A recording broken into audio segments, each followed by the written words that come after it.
So today, as you read chapter 8, we're going to think about how three powers emerged out of the ruins of the Roman Empire, which had transformed, which is what we discussed last week. Namely, how these three powers are Latin Christendom, the Byzantine Empire, and the Islamic Empire. Now, I want us to think about how three carried on the legacy of Rome, but in very different ways, and did so through what your textbook calls adaptation and transformation, as they tightened the relationship between politics and religion, the theme for this week. Now, if you recall, the relationship between politics and religion has always been an issue in terms of establishing the boundaries of a community, how it's governed, and how to establish political authority. And it was especially a pressing issue as the Romans faced the new religion of Christianity. Now, for today, ahead of Thursday, when we're going to discuss the Byzantine Empire, the evolution of Christianity and the Western kingdoms, I want us to think about the Islamic Empire. I want you to think for your discussion board about how, as your textbook explains, Islam emerged as a religion, the conditions for its emergence, and how these conditions, these historical conditions, shaped what it would become. I would like you to think about what made Islam unique and how it differed or not from other religions, specifically Christianity and Judaism. But what I'm going to talk to you today is to add to your textbook. I've discussed how Christianity had a very tense and complicated relationship with Judaism. However, in direct contrast, Islam and Judaism came to coexist in ways that Christianity and Judaism had not. So the question is, why is that? What was different? Well, part of it has to do, as I said, with Christianity, with the historical, political, and geographical conditions of Islam's emergence. Islam did not see itself as in conflict with Judaism, but in fact as inspired by Judaism. And unlike Christianity, hoped to convert Jews to this new religion.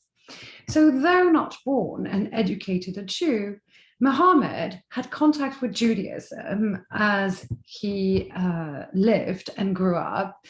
And these teachings and the reverence for the written divine revelation made a profound impression on him. So in fact, Muhammad's intentions is that he expected that the stories he borrowed and the Jewish customs he adopted in early Islamic practice, such as facing Jerusalem during prayer, or customs that were also practiced by Jews, like fasting and charity. So he thought this would make Islam a welcome religious opportunities for the Jewish tribes of Medina, where he lived. And he also hoped that Jews would join the Ummah, that is the community of Islam, while retaining their faith. And your textbook defines what the Ummah is.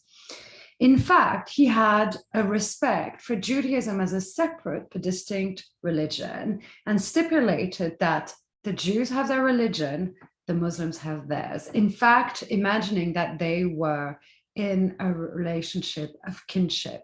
However, in practice, very few Jews converted to Islam. It seemed at once too foreign a religion for Jews. So that was one first aspect. It was very much of the ways in which Muhammad conceived of his relationship and of Islam's relationship to Judaism. The second reason has to do with how the birth of Islam fundamentally differs from that of Christianity. Now, if you remember, Christianity emerges very much through and with the story of Jesus, his teachings, but also his crucifixions, meaning that violence, death, and resurrection is what is seen as founding Christianity.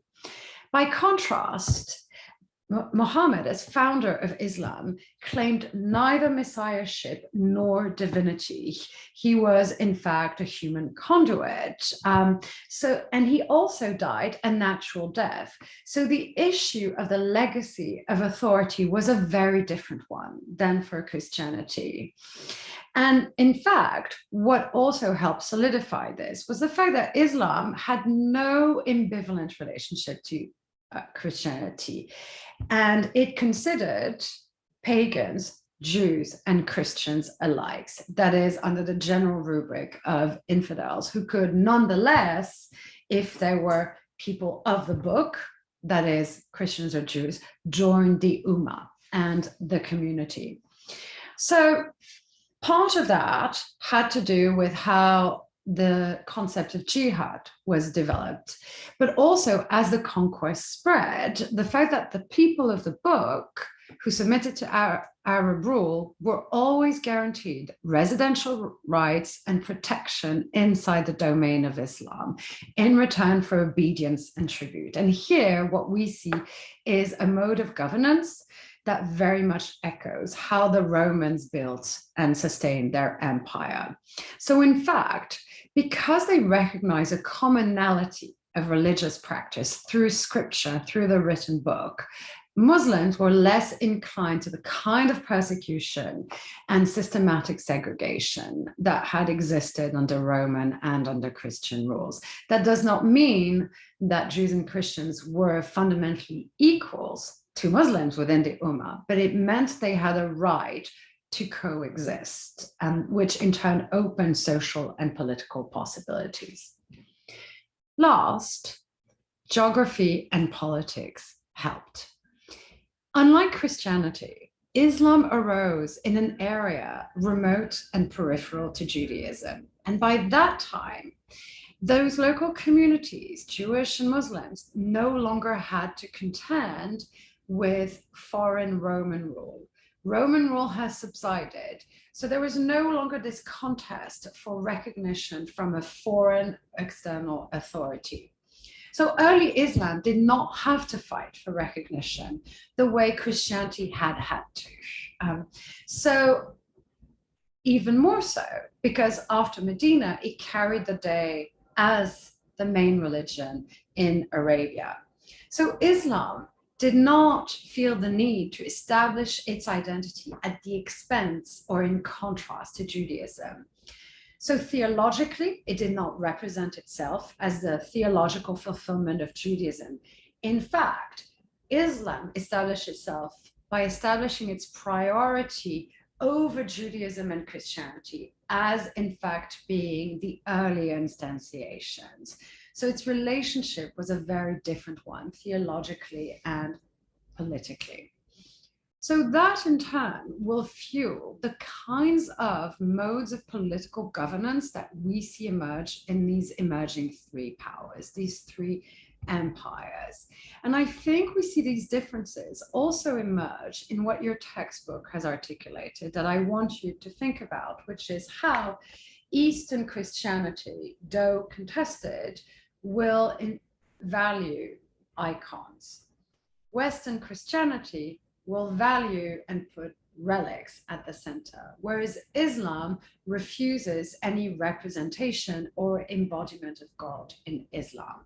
So those are the ways in which you should think about religion as always being intimately tied to politics, and to think of the three parts of your textbook setting out these differences and similarities, the legacies of Rome, but also the ways in which these three powers emerged, adapted, and transformed.